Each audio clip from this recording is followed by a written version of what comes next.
What is up, YouTube?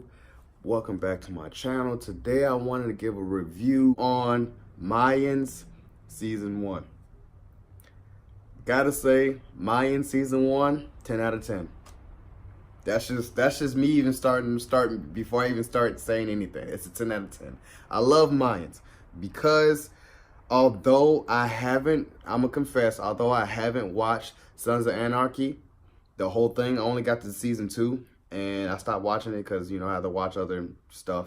But I'm definitely, after I watched the whole thing, I've literally binge watched all of Mayans season 1. It took me about a month and a half, and then, I started like at, episode 1, 2, and 3, and then I just stopped, and then I just, one weekend, just knocked out the whole thing. And I like this story, and I like the concept of where it's going. The characters here are really, really relatable. I like to see Easy's story, and basically the premise of the story is basically Ezekiel Easy Reyes got out of jail for murdering a cop, basically trying to avenge his mom from being killed. So he saw his mom get killed. They own a meat, I want to say carniceria, something like that. I think carniceria.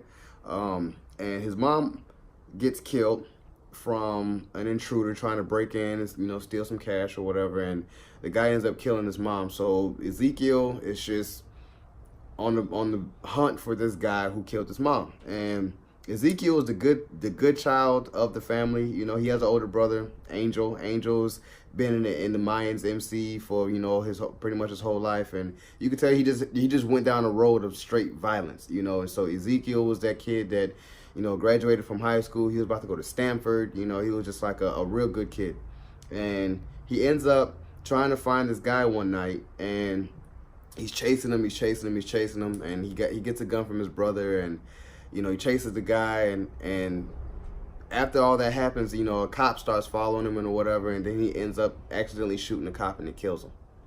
And he's trying to run, gets caught, gets locked up. So now he gets out.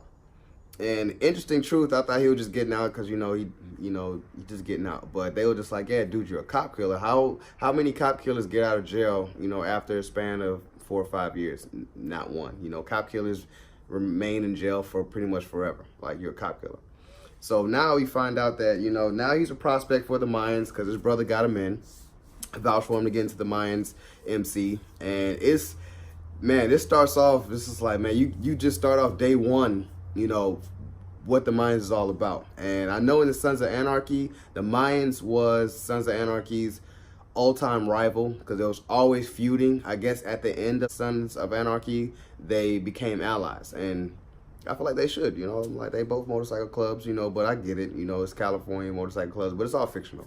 But they became allies with Sons of Anarchy towards the end of Sons of Anarchy, and now you get a glimpse of what the Mayans are all about. Yeah, they're working with the cartel, they're on the border town. You got Mayans Northern California, you got Mayans Southern California, and this focus primarily on the Mayans in Southern California, which is the fictional town of Santo Padre, which they got so many tunnels going back and forth to Mexico, it's crazy. And I'm just like, I wonder if that's real actual tunnels. It looks like it could be.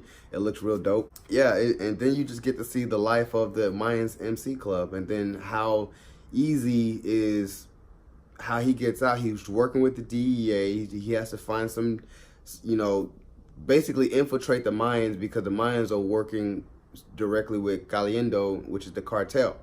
And the DEA wants the information on the cartel, so Easy's kind of like the snitch, like the rat. And Angel doesn't know until later on, when he finds out, he's pissed like anybody else would be. And they just go deeper and deeper and deeper in the rabbit hole. It's just deeper in the rabbit hole. And I'm just like, man, now, they both, get in trouble when they had Coco's mom's body in the trunk. And I was so upset. I'm like, why would you drive a car with a broken tail light? And then Angel starts talking back to the cops, so hence they, get out the car, get pulled over, and they go to jail, and then find out they got a body in the trunk. So now the head DEA agent has to come in and be like, yep, now both of you work for me. Otherwise, both of you, I'm gonna out both of you as snitches and you know what's going to happen after that. So, and that deeper in that story plot, then you start unraveling a lot of stuff. How Cayendo, the cartel, is in constant turmoil with the rebels, and it finds out later on that Easy and Angel's dad knows the head lady's dad, why she became a rebel, why she hates the cartel so much, and she would do violence just to show that the cartel is evil than what I'm doing. So it explores all dynamics of the cartel and just on the border town, and something I like about it, it looks so California. It looks so like, yeah, you on the border town, you can expect that stuff like this goes down in California. If you're in that underworld, and I know that as an MC, as a biker, then yeah. Ever since I've been watching this, every time I see a biker on the road, I'm like, yep, Mayans, there they go. So you're doing something of that nature in that world, So that's why I say this is like a nice glimpse of what a motorcycle club probably does, but most likely no, because you've probably been busted a long time ago. But it's just a whole bunch of cartel violence, and you just see a brotherhood of men in their motorcycle club handling their day-to-day operations, which it spawns from many different things. The cartel wants this type of thing from you guys, so we got to go out and do our work. Like they're just henchmen on the ground, so to speak, and you just get to see a brotherhood in that. Another interesting aspect of this is Johnny El Coco Cruz, and he is played by Richard Cabral, and I feel like he's a good actor. This is my second time ever seeing him play in anything. I know I first seen him, I forgot what we were watching. And he always has that look of, he looks like an evil person, but he has a good heart. And every time he comes on screen, I'm just like, yeah, you look like you do a lot of dirt, but you have a good heart and good intention behind it. So that's why I said I like him as an actor, and I was hoping, I was just watching, I'm like, I don't want Coco to die in the first season, because you look like you have a lot of interesting dynamics, and then you explore into what Coco's dealing with, and with his mom being a prostitute, and he lied to his daughter and telling his daughter that, yeah, you're my baby sister.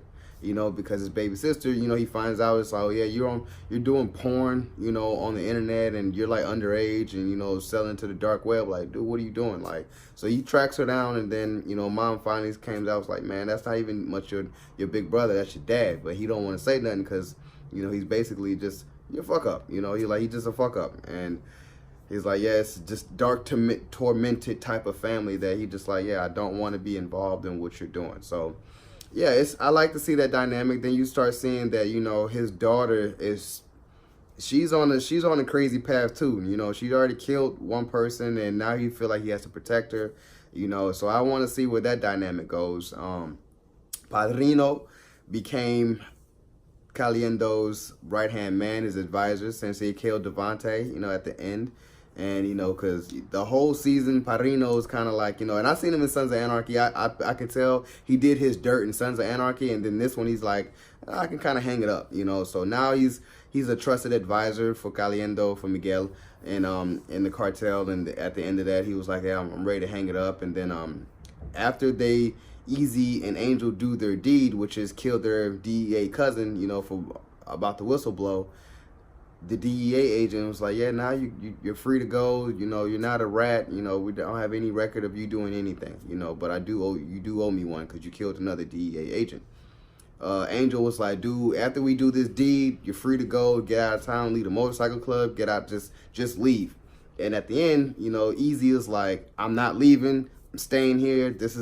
I don't know who I am. So obviously, this is just what I am in life. I was supposed to be a good person, but all this stuff. I mean, this dude's been through so much stuff. This dude was hauling bodies across the border. Dude seen people get shot up, killed, cut up. He's just like, man, I'm not leaving. Like, this is a dangerous world, and you will never be the same after this. So that's where it left off in season 1, and it wants me want more. So I'm really, really digging Mayans. Like I said, this is a 10 out of 10 strictly TV show. I urge everyone to watch Mayans. I will get into Sons of Anarchy. I know it's blasphemy. I didn't watch Sons of Anarchy. I need to watch it. I will start watching it now that after Narcos or whatever and it slows down. As far as TV shows, I'm definitely going to binge watch Sons of Anarchy so I can catch up to where mines are. So, if you enjoyed my review, subscribe to my channel, post a comment down below, like this video, and if you like my content, share. You know, you can share or, you know, post a comment down below. Let's talk about it. It is your boy, D. Dyson. Peace.